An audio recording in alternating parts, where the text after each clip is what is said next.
Commander Vextel's massive frame cast a shadow across the lecture hall as he approached the podium. The Galactic War Academy's newest batch of cadets had never seen a warrior quite like him. Standing nearly 12 feet tall, his chitinous exoskeleton gleamed under the artificial lights, each scar telling a story of survival against impossible odds. His forearms moved with calculated precision, but today they trembled with something the young aliens had never witnessed in their instructor: fear. The auditorium fell silent as Vextel's compound eyes surveyed the eager faces before him. Zephyrian cadets with their crystalline skin, Orthan students with their tentacled heads, and dozens of other species from across the galaxy. All of them hungry for tales of military glory, desperate to hear how the great Commander Vextel had conquered the savage humans of the Outer Rim. Cadets, his voice resonated through the chamber like distant thunder. You have requested to hear of the human campaign of 2387. You believe this will be a story of triumph, of superior alien technology defeating primitive Earthlings? His mandibles clicked ominously. You are gravely mistaken. A Zephyrian cadet in the front row shifted uncomfortably, her crystalline features catching the light. The excitement in the room began to fade as Vextel's tone grew darker. What you will hear today are not tales of glory. They are warnings, lessons written in the blood of 500 of our finest warriors. His forearms gripped the podium, leaving small dents in the metal. When I am finished, you will understand why the Galactic Council has classified humans as the most dangerous species in known space. The commander's breathing grew heavy as the memories flooded back. The frozen wasteland of That 9 materialized in his mind, a desolate world at the edge of human space, where everything had gone wrong. Our intelligence reports painted humans as barely civilized primitives. Vextel continued, his voice dropping to almost a whisper. Bipedal mammals who had only recently achieved faster-than-light travel. Their weapons were crude, their technology laughably inferior to our own. High Command estimated that 50% of our warriors could eliminate their entire settlement. Paused, allowing the weight of those words to sink in. I was chosen to lead this operation because it was considered a training exercise, a chance for our newest recruits to gain easy combat experience against a helpless enemy. His mandibles clicked in what might have been bitter laughter. 500 of the Caltherian Empire's elite shock troops, armed with plasma cannons and quantum shields, against what we believed were 50 frightened colonists with projectile weapons. The memory of that first morning crystallized in Vextel's mind. The transport ships had landed in perfect formation on the icy plains surrounding the human settlement. The buildings were crude, constructed from local materials and salvaged metal. Smoke rose from primitive heating systems, and the whole place looked like it might collapse in a strong wind. We approached their main compound at dawn, Vextel remembered aloud. Our sensors showed life signs scattered throughout the settlement. Men, women, even children. It should have been over in minutes. The human who emerged to meet them had been completely unremarkable. Average height for his species, probably in his 30s. Wearing a patchwork of scavenged armor that looked like it had been assembled in a junkyard. No military insignia, no rank indicators, no signs of formal training. His name was Deho, Vextel said, the name falling from his lips like a curse. Just Deho. When I demanded to know his rank, his position in their military hierarchy, he simply shrugged and said he was in charge of keeping everyone alive. The commander's eyes grew distant as he recalled that fateful encounter. I towered over him by nearly 6 feet. My plasma cannon could have vaporized him instantly. Behind me stood 500 of the most feared warriors in the galaxy.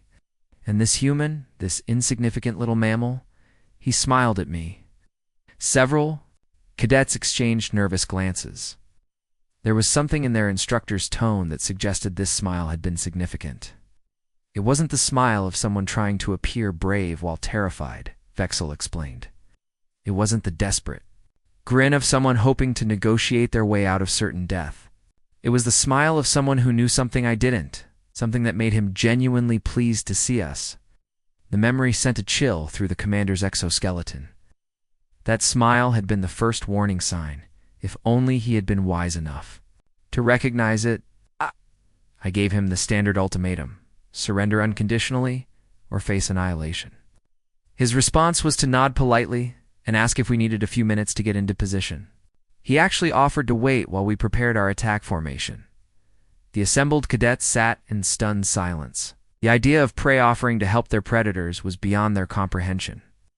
The battle commenced at exactly 0800 hours. Vextel continued, his voice growing mechanical as he retreated into military precision. Our forces advanced in perfect synchronization, energy weapons charged and ready. The human settlement appeared deserted. No resistance, no defensive positions, no signs of preparation. He paused, allowing the tension to build. Then the ground beneath us erupted in flames. The explosion had been unlike anything in Vextel's experience. Not the clean, efficient destruction of modern weapons, but something far more primal and devastating.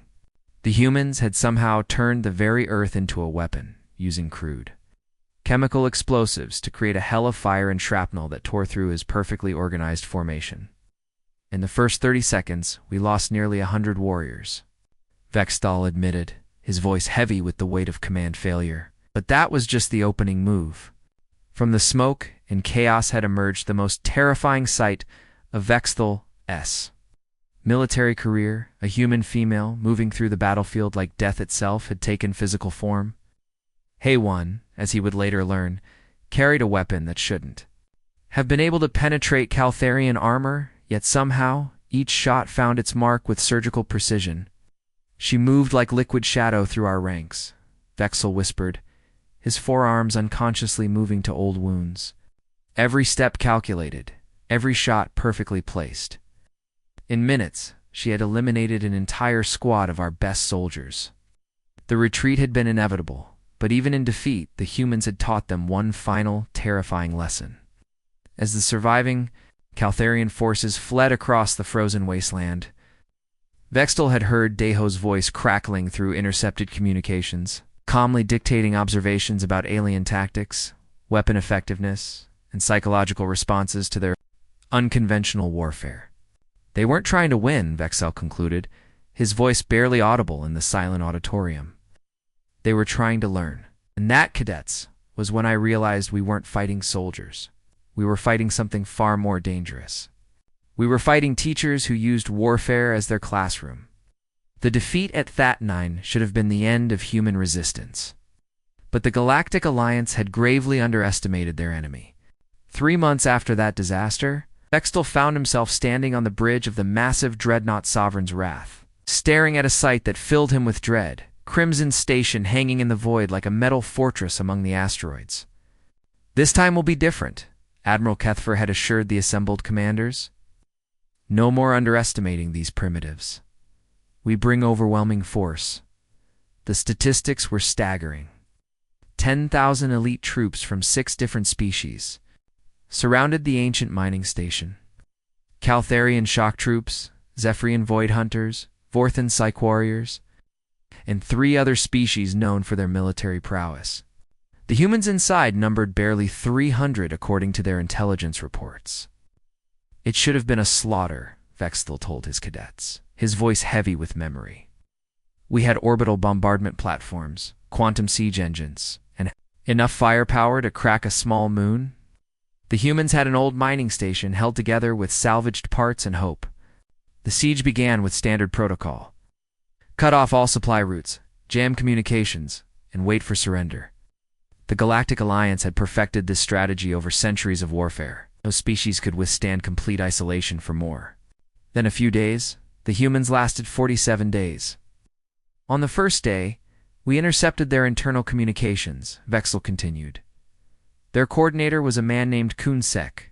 His voice came through our translators calm and steady, like he was discussing the weather instead of facing annihilation. Vextel remembered that voice with crystal clarity. While alien commanders shouted orders and demanded updates, Kunsuk spoke quietly to his people, never raising his voice, never showing panic. Even when orbital cannons turned sections of the station into molten slag, his transmissions remained steady. Day 12 brought our first real shock, the commander continued. Our energy bombardment had destroyed their main power grid. We expected surrender within hours.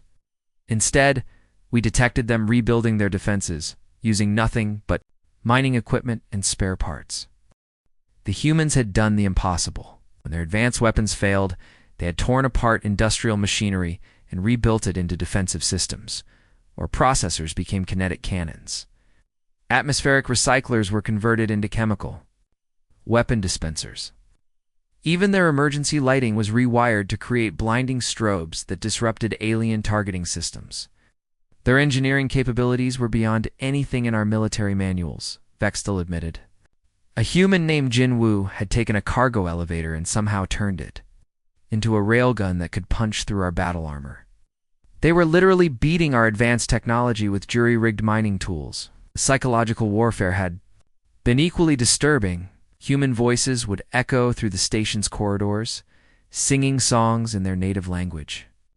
The haunting melodies carried through the metal walls, creating an atmosphere that unnerved even veteran soldiers.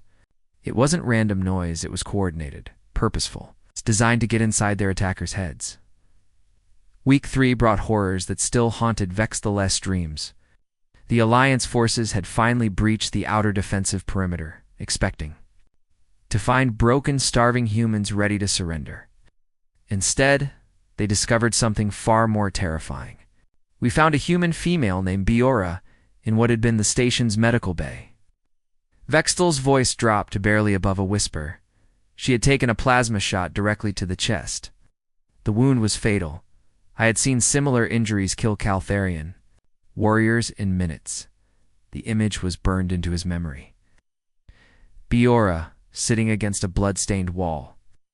One hand pressed against the gaping hole in her chest. God methodically treating wounded defenders who crawled to her for help. Her own.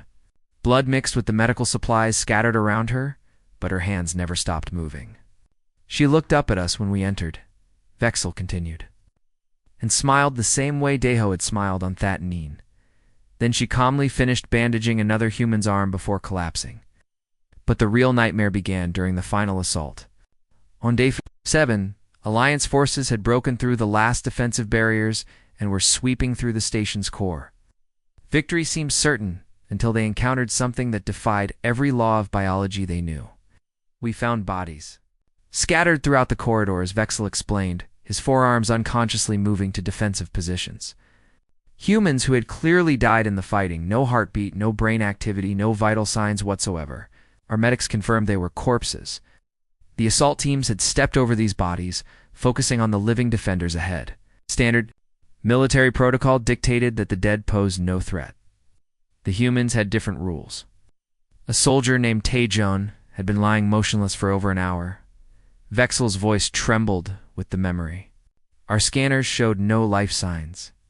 His own people had pronounced him dead. Then as my squad passed over him, he opened his eyes. What happened next had redefined Vextel's understanding of what was possible. The supposedly dead human had somehow reactivated his biological functions through sheer determination. Clutching a makeshift explosive device cobbled together from mining charges and electronic components. The blast eliminated 12 of my best warriors, Vexel admitted, shame and terror warring in his voice. But that wasn't the worst part. The worst part was realizing this wasn't an isolated incident. Post-battle analysis revealed that 17 humans had performed similar resurrections during the siege. Medical teams found evidence of humans who had been clinically dead for minutes, even hours, before somehow forcing their bodies back to life for one final attack. They called it playing dead, Vexel told his stunned audience. To them, it was just another tactical option. Death was simply another tool in their arsenal. When the station finally fell silent, only 47 humans remained alive out of the original 300. They had held off a force 30 times their size for over 6 weeks, using nothing but determination, improvised weapons, and a complete disregard for the normal limits of biology. In the aftermath, we discovered their true purpose, Vexel concluded, his voice heavy with dawning understanding. Hidden in the station's databanks, we found detailed logs maintained by a human named Insu. Every attack we made, every tactic we used, every biological response we showed to stress and fear, it was all documented. analyzed, and transmitted to other human settlements before their communications were cut. The horrible truth began to sink in among the assembled cadets. The humans hadn't been trying to survive the siege, they had been using it as a testing ground to study their enemies under extreme conditions. Even in defeat, even facing death, they were still gathering intelligence, Vexel whispered. Siege of Crimson Station wasn't their last stand. It was their laboratory. The jungle world of Verdant 7 had seemed like the perfect place to corner the humans once and for all. After the disasters at That 9 and Crimson Station, Galactic Command needed a clean victory to restore confidence in their military superiority. Intelligence reports indicated a small human research facility hidden deep in the planet's dense rainforest, an easy target for Vextel's elite reconnaissance unit.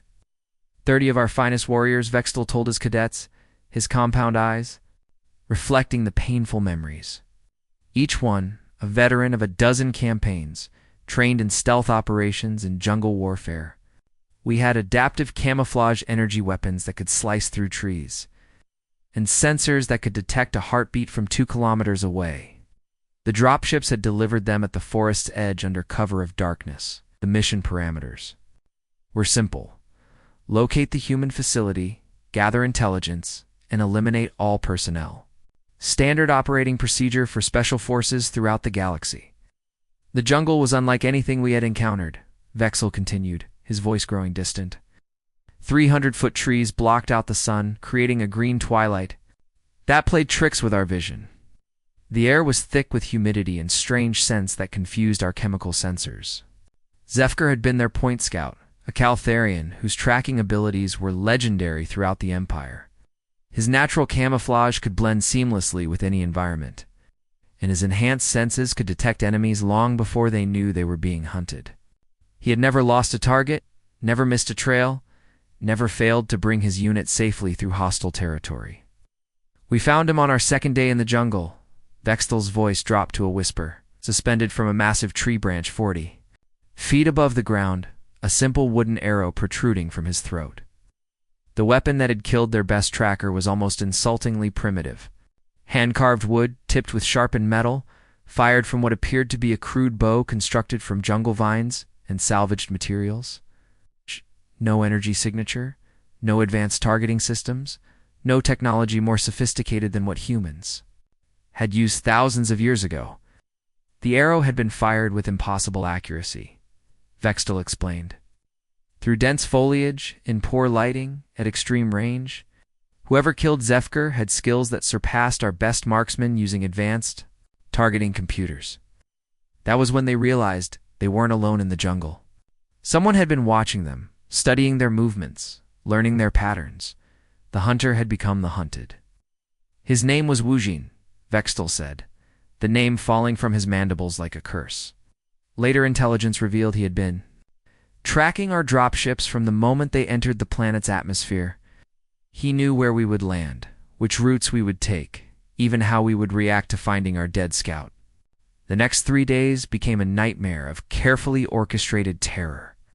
Each morning brought a new casualty, each death more disturbing than the last. The humans weren't just killing Vextel's warriors, they were teaching them fear.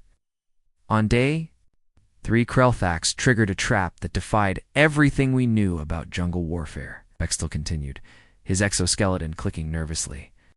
Sharpened stakes hidden beneath a carpet of fallen leaves, but that wasn't the clever part. The stakes had been coated with venom extracted from local serpents, concentrated and refined into something that could kill a Caltharian in seconds. The trap had been positioned with surgical precision along a game trail that their tactical computers had identified as the optimal route to their objective. Wujin had predicted their movements with terrifying accuracy, turning the jungle's own defenses against them. But the physical traps were nothing compared to the psychological warfare, Vextel admitted, his voice trembling with remembered terror. On the 4th night, we heard voices calling to us through the darkness, familiar voices, the voices of our dead comrades. A human female named Yunji had been watching them from the shadows, learning their language, their customs, their emotional responses to loss. She had studied recordings of their fallen warriors and could perfectly mimic their speech patterns. Their personal catchphrases, even their individual ways of pronouncing certain words. She would call out warnings in Zefkar's voice, Vexthal whispered, or sing Krelthax's favorite battle hymn from the darkness beyond our camp. She knew our funeral rites better than some of our own priests, performing our sacred death songs. As she stalked us through the trees, the psychological impact was devastating.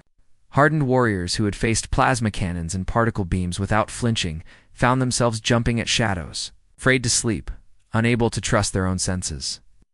The jungle had become a haunted place where the dead refused to stay silent. By Day 5, only 3 members of Vextal's unit remained alive. Their communications equipment had been systematically destroyed by precisely placed arrows. Their weapons had been sabotaged by an enemy who seemed to know their technology better than they did. They were lost, hunted, and utterly demoralized. We found Gorthmel's body arranged in a perfect circle of stones, Vexel continued, his voice barely audible, his limbs positioned according to ancient human burial customs. His weapons laid out in ceremonial patterns that we later discovered matched rituals from Earth's history. The scene was more than disturbing. It was educational. Humans weren't just killing their enemies. They were studying them, learning about their biology, their psychology, their cultural fears and taboos. Every death was a lesson, every corpse a textbook. The final revelation came when our rescue ships arrived, Vexthal said, his forearms moving unconsciously to old wounds. A human named Junho emerged from the jungle carrying a communication device, had been monitoring our distress calls, coordinating with our rescue team, ensuring they could find us. The truth was more horrifying than any of them had imagined. The humans could have eliminated Vexthal's entire unit within hours of their arrival. Instead, they had extended the hunt for nearly a week, using the isolated warriors as training, subjects for their own forces. The research facility we had come to destroy was actually a school, Vexel concluded, his voice heavy with the weight of understanding. Wu Jin Yunji, Junho, were instructors teaching other humans how to hunt different species throughout the galaxy. We weren't their enemies. We were their curriculum. Hidden cameras throughout the jungle had recorded every moment of their ordeal. Human students had watched from concealed positions, taking notes on alien psychology, combat effectiveness, and breakdown patterns under extreme stress. The entire operation had been a carefully controlled experiment with Vexel-S, warriors as unwilling test subjects. In the debriefing files, I discovered the most terrifying detail of all. Vextel whispered to his stunned audience. This wasn't an isolated training program. Similar facilities existed on dozens of worlds throughout human space, each one specialized for hunting different alien species. They were building a database of every military force in the galaxy, one dead soldier at a time. The jungle of Verdun 7 had taught Vextel a lesson that would haunt him for the rest of his days. Humans weren't just dangerous because of their technology or their tactics. They were dangerous because they turned warfare into education, and every battle into a classroom where the price of tuition was paid in alien blood. The Galactic Accords of War had stood for over 2,000 years as the foundation of civilized conflict throughout the known universe. Every species, from the crystal-based Saphirians to the gaseous Nebulans, followed these sacred laws that governed how wars should be fought. The wounded were protected, medics were neutral, surrender was honored, and certain weapons were banned as too cruel for civilized beings to use. These weren't just rules, Vextel explained to his cadets, his voice carrying the weight of ancient tradition. They were the difference between warfare and barbarism. They separated us from the mindless beasts that roamed primitive worlds. Every cadet learns these accords before they're even allowed to hold a weapon. The Battle of Twin Suns had started like any other engagement. 2 binary stars illuminated a strategically important asteroid field that both sides needed to control. Vexel commanded a mixed force of Alliance troops. While human forces had established defensive positions among the floating rocks, it should have been a textbook battle fought according to established protocols. The humans shattered every rule of warfare in the first hour, Vexel continued, his exoskeleton darkening with remembered shame. Their commander was a man named Dong Han. No formal military rank, no academy training, just a civilian administrator who had somehow ended up leading their forces. The first violation came when Alliance forces detected wounded humans scattered across the battlefield. The accords were clear. Injured combatants were to be treated by medical personnel from both sides, regardless of allegiance. Mercy was not weakness. It was what separated civilized species from animals. Our medics moved forward under the universal sign of medical neutrality, Vexel recalled, his forearms trembling with rage. Dr. Kelmtar, our chief medical officer, had saved lives from dozens of species. He believed absolutely in the sanctity of medical care. The explosion had vaporized Dr. Kelmtar and his entire medical team, the wounded humans they had approached.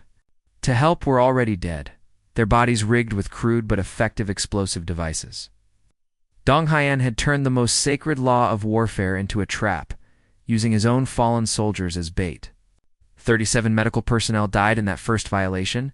Vextel's voice cracked with emotion. Doctors, nurses, medics, who had sworn oaths to preserve life, they died because they believed humans would follow the same moral code that governed the rest of the galaxy, but the horrors were just beginning. As Alliance forces reeled from the shock of the medical massacre, a human female named Yuna approached their forward positions with her hands raised in the universal gesture of surrender. Protocol demanded that surrendering enemies be disarmed and taken prisoner, treated with dignity according to their rank and species. She looked so young, Vexel whispered, his compound eyes reflecting old pain. Barely out of adolescence by human standards, crying as she walked toward our lines. Our soldiers lowered their weapons as the accords required. Captain Zarthik himself stepped forward to accept her surrender. The thermal charges hidden beneath Yuna's clothing had been military-grade explosives, powerful enough to crack the hull of a battleship. She had detonated them at the moment of closest approach, sacrificing herself to eliminate 40% of the Alliance's best soldiers. She wasn't surrendering, Vexel explained to his horrified audience. She was completing a mission. Tears, the fear, the whole performance. It was calculated to make us lower our guard. The systematic destruction of warfare's moral foundation continued throughout the battle. But the true scope of human barbarism only became clear when Alliance forces finally captured one of their medical facilities. Hidden deep within an asteroid, the facility appeared to be a standard field hospital, treating wounded prisoners according to established conventions. We found a human medic named Sang Wu inside, Vextel continued, his voice growing cold with remembered disgust. He was tending to wounded prisoners from 6 different species: Caltharians, Phorians, even some captured Zetarians. At first glance, the facility seemed to follow proper medical protocols. Wounded prisoners were receiving treatment. Their injuries were being stabilized, and they were being held in conditions that met galactic standards for prisoner care. It was only when Alliance investigators examined the medical records that the horrible truth emerged. Every treatment was an experiment, Vextel revealed, his mandibles clicking with barely controlled fury. Sangwoo wasn't healing these prisoners, he was studying them, learning how different species responded to various injuries, what caused the most pain, which organs were most vulnerable. The facility contained detailed anatomical charts for dozens of alien species, each one marked with points of maximum vulnerability. Medical diagrams showed the most efficient ways to cause death or permanent disability, research notes described, how different species reacted to various toxins, how their nervous systems processed pain, how long they could survive specific types of trauma. When I confronted Sang Wu about his violations of medical ethics, Vextel's voice dropped to barely above a whisper. He looked at me with those cold human eyes and said, "Every species bleeds differently. Thank you for the lesson." The captured facility revealed weapons development projects that violated every treaty in galactic history. A human scientist named Mi Young had created projectiles, specifically designed to exploit weaknesses in Caltharian nervous systems. The bullets would fragment upon impact, sending metal shards directly into nerve clusters to cause maximum agony before death. Another researcher called Haiyanwu had developed chemical weapons that targeted specific alien physiologies. Gas that only affected Zetarian respiratory systems, leaving other species unharmed. Toxins that attacked Vorthon brain chemistry while being harmless to humans. biological weapons tailored to each enemy they might face. They had weaponized medicine itself, Vextel told his stunned cadets. Every act of mercy we showed, every wounded prisoner we tried to heal, every moment of compassion became data for their weapons programs. The final revelation came when Alliance codebreakers intercepted human communications networks. Across all theaters of war, human forces were sharing detailed combat reports with scientific precision. Every battle, every casualty, every tactical innovation was being documented, analyzed, and distributed to improve overall human effectiveness. A human named Jun Seek was coordinating their intelligence network, Vexel explained. He wasn't a general or an admiral, he was a data analyst. To him, every dead alien was simply another data point in humanity's grand experiment. The scope of their research was staggering. Humans were conducting simultaneous studies on 17 different species, learning how each one fought, how they thought, how they could be most efficiently killed, while battle reports read like scientific papers, complete with statistical analysis and recommendations for future engagements. We discovered communication logs where human commanders would request specific types of engagements. Vexel revealed, his voice heavy with the weight of understanding.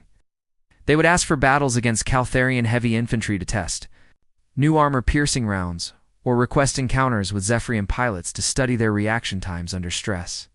The horrible truth began to crystallize in Vexel's mind. The humans weren't trying to win individual battles. They were conducting the largest military research project in galactic history. Every engagement was a controlled experiment. Every casualty, a learning opportunity. Every violation of the Accords another step toward understanding how to fight any species they might encounter. They turned war itself into their university, Vextel concluded, his forearms hanging limply at his sides, were their unwilling professors, teaching them everything they needed to know about galactic military doctrine. The Accords, that had protected civilized warfare for millennia, became their syllabus for studying how to destroy us all. The assembled cadets sat in stunned silence as the implications sank in. The humans hadn't broken the rules of war out of desperation or ignorance. They had systematically violated every moral principle to gather intelligence about their enemies. They had turned mercy into a weapon, honor into a vulnerability, and compassion into a tactical disadvantage. The silence in the Academy auditorium was so complete that Vexel could hear the soft hum of the life support systems. His cadets sat, frozen in their seats, their alien faces reflecting a mixture of horror and disbelief. What he was about to tell them would shatter everything they thought they knew about the human conflict of 2,387, 18 months. Vextel began, his voice carrying the weight of terrible knowledge. 18 months of what we believed was brutal warfare between the Galactic Alliance and primitive human colonists. When the fighting finally ended, our military analysts conducted a comprehensive review of human combat performance. The statistics had been impossible to ignore. At the beginning of the conflict, human forces had been barely competent by galactic standards, crude weapons, primitive tactics, no understanding of advanced warfare. By the end, they were fighting with a sophistication that matched or exceeded the galaxy's most elite military units. Their improvement rate was beyond anything we had ever documented, Vexel continued, his compound eyes reflecting the overhead lights. Human combat effectiveness increased by 400%. Not over years or decades, but in less than 2 years of active fighting. At first, military experts had attributed this rapid improvement to human adaptability, their species' apparent ability to learn quickly under pressure. But as intelligence analysts dug deeper into captured human communications, a far more disturbing picture began to emerge. The breakthrough came when we decrypted their command structure, Vextel explained, his forearms moving unconsciously as he recalled the moment of revelation. We expected to find a traditional military hierarchy, generals, admirals, tactical, commanders. Instead, we discovered something that defied all our understanding of warfare. The human command structure was unlike anything in galactic military history. Instead of career soldiers and academy-trained officers, their forces were led by researchers, scientists, and data analysts. The man coordinating their entire war effort wasn't a general. He was an educator named Changmin. Doctorate in what humans called military sociology, Vextel revealed, his voice growing hollow with understanding. His job wasn't to win battles. It was to design learning experiences. Every engagement, every defeat, every tactical disaster was carefully orchestrated to gather specific types of data. The captured communications revealed planning sessions that read more like academic conferences than military briefings.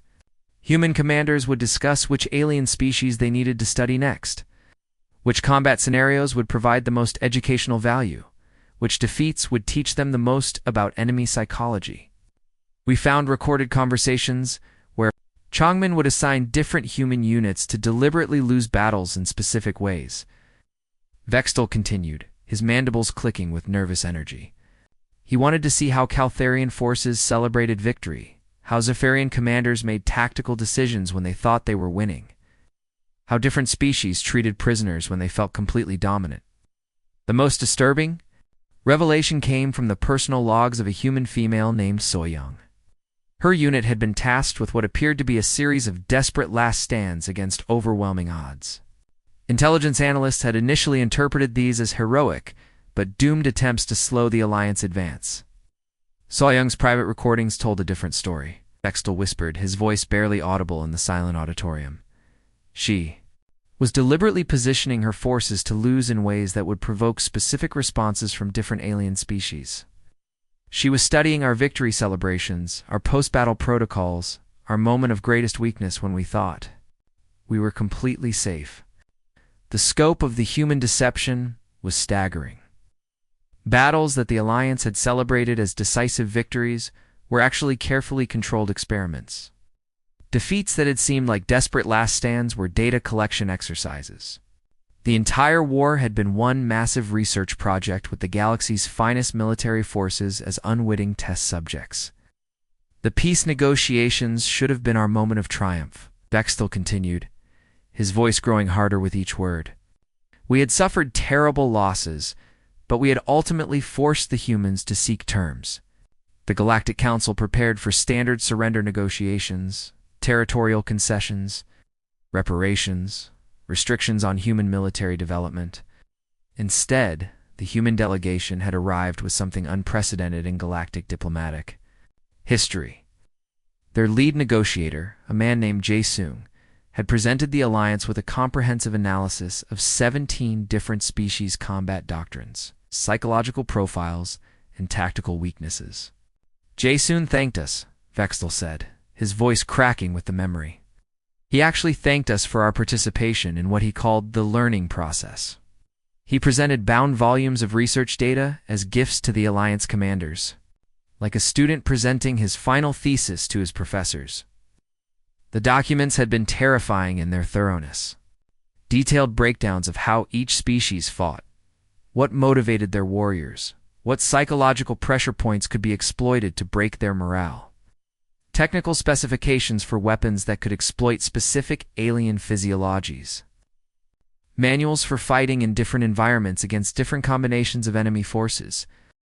The humans had turned our entire military doctrine into their textbook, Vextel revealed, his forearms hanging limply at his sides. Every classified tactic, every secret weapon, every psychological weakness, they had studied it all and documented it with scientific precision. The peace treaty itself had been unlike any document in galactic history. Instead of terms of surrender, it read more like a graduation certificate. The humans acknowledged they had learned everything they needed to know about galactic warfare, and were ready to move on to their next phase of development. During the final signing ceremony, Jae-Sung pulled me aside. Vextel's voice dropped barely above a whisper. He looked at me with those calculating human eyes and said something that still haunts my dreams. Said, Commander, you fought bravely. Your species shows promise. Perhaps one day, you'll be ready for the real war. The words had chilled Vextel to his core. If the devastating conflict they had just endured wasn't the real war, what was humanity preparing for? What enemy required them to understand the combat capabilities of 17 different species? The implications were staggering, Vexel continued, his voice trembling with the weight of cosmic dread. The humans hadn't been fighting to conquer territory or resources. They had been conducting the most comprehensive military education program in galactic history. We weren't their enemies. We were their teachers. Intelligence reports from the Outer Rim began to paint an even more disturbing picture. Human ships were being detected in unexplored regions of space, moving toward the galactic edge where ancient signals had been detected, signals that suggested the presence of something vast and hostile beyond the known systems. The peace treaty wasn't the end of hostilities, Vexel concluded, his scarred exoskeleton catching the auditorium lights as he stepped back from the podium. It was humanity's graduation ceremony. They'd learned everything they needed to know about how to fight us, and now they were ready to face whatever was coming from beyond our borders. The assembled cadets sat in stunned silence as the full horror of the revelation sank in. The war they had studied as a conflict between civilized species and primitive humans was actually something far more terrifying, a species preparing for a war that hadn't even begun yet. The question that keeps me awake at night, Vexel said, his voice echoing in the silent chamber, isn't whether the humans will return to fight us again. The question is what they saw coming that required them to learn how to fight every species in the galaxy. As Vexel's footsteps echoed down the corridor, leaving behind a hall full of speechless cadets, his final words lingered in the air like a prophecy of doom. The war never ended. It just decided we weren't worth studying anymore. And when the real war comes, I pray to the ancient gods that we'll be fighting beside them, not against them. The auditorium remained silent long after the commander had departed, each cadet lost in contemplation of humanity's terrifying purpose and the cosmic horror that might require such terrible preparation. The end.